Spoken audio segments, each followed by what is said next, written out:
How Gay Men Heal Anxious Attachment Styles. Hey guys, Michael Pizzullo here, psychotherapist in West Hollywood, working mostly with gay men and gay couples. So if you're not familiar, attachment styles are basically the style that you form intimate relationships. And you can kind of break it into three categories of secure, anxious, and avoidant. I'm going to focus on anxious today. So anxiously attached people are folks that struggle with feeling secure in a relationship. They often are nervous about separation, being abandoned, getting their needs met, and it leads to a lot of obsessive, thoughts and concerns about, does this person want me? Are they going to want me in the future? And a lot of hyper concern about the longevity and the security of the relationship, often in a way that's more inflated to actual concerns going on. I think that gay men are pretty likely to develop an anxious attachment style because I think that we've been really programmed to anticipate rejection.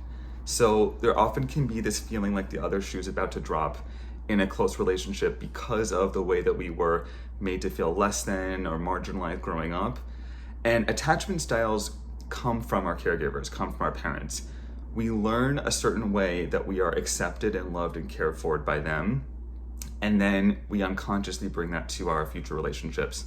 So if you were given, inconsistent caregiving as a child, or there was some way that your parents didn't show up for you in the way that you needed to, it's going to be easy for you to develop some sort of insecurity in your relationships. So all that being said though, I feel like so often we focus on the problem and not so much the solution. So what I would argue is that the way to heal an anxious attachment style is through an earned, secure attachment. Self-knowledge is great. You first want to start by examining yourself and your upbringing and your relationship history to understand what your attachment style is. But once you've landed on that, then you have to think about, how am I going to change this? And so really it's going to be about having new relationships that show you what a healthy dynamic can look like. So we call this an earned, secure attachment. So basically what it's going to be is that you bring your anxious attachment style to a secure relationship. So you're going to have to choose wisely of the person that you want to try this out with.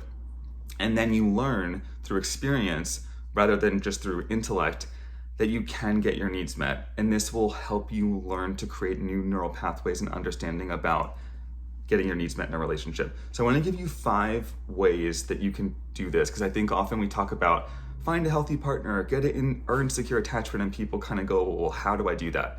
So again, first it starts by choosing wisely. That's the first thing. But the 5 things to look for in the relationship itself.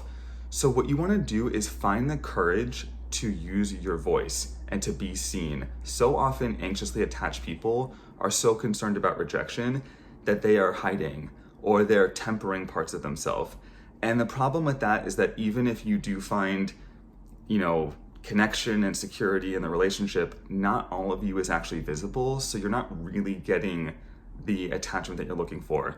So really trying to find the courage to use your voice, speak up, and be seen and be visible. Otherwise, you're just going to create more anxiety. You're not going to get the security you're looking for. Next, it's going to be about allowing the other person to take care of you.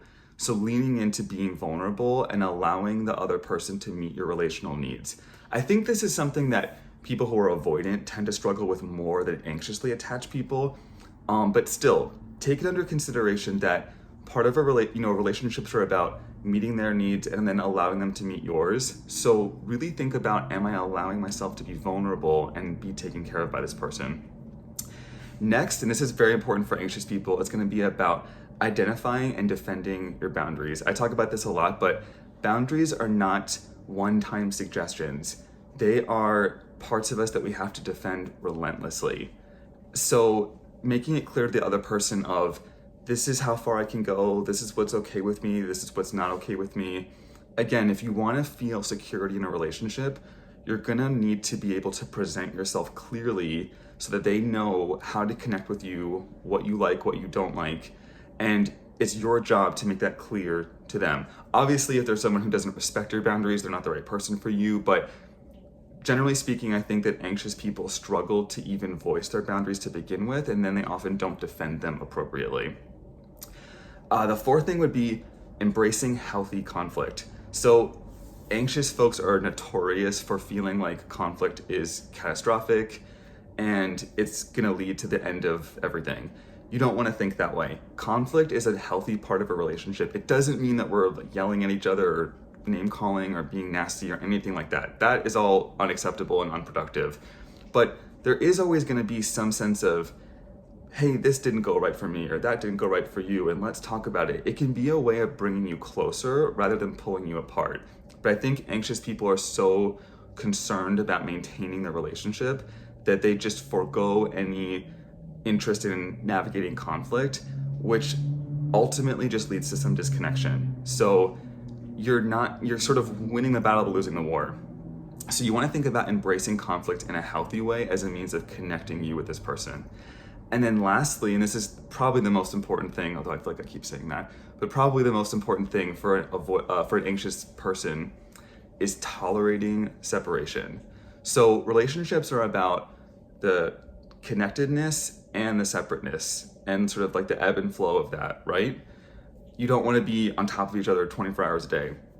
When you are separate from your partner, you're going to likely feel initially anxiety. And often what that does is it leads anxiously attached people to seek reassurance that everything's okay, when it already is okay.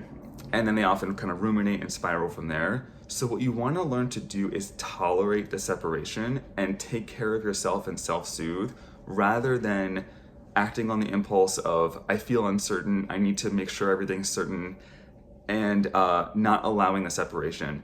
Because if you don't allow any healthy separation in your relationship, it's gonna start to wear on both of you. So it's important that you learn that we wanna preserve our connectedness and our autonomy at the same time. Both are equally important. Obviously, someone who's avoidant is usually too preoccupied with preserving their autonomy, so they're sort of on the other end of the spectrum. But ideally, you wanna be with someone who's secure so that they navigate both with a reasonable balance. So those are the 5 ways I would really encourage you if you feel like you're an anxiously attached gay man of how I can begin to build and earn secure attachment with a healthy partner. Last thing I'll say just to wrap up is that progress is never linear. So we're always gonna be working on ourselves.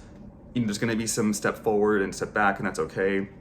You also wanna think about normalizing that process, that it doesn't have to be perfect, but that you're working towards something better.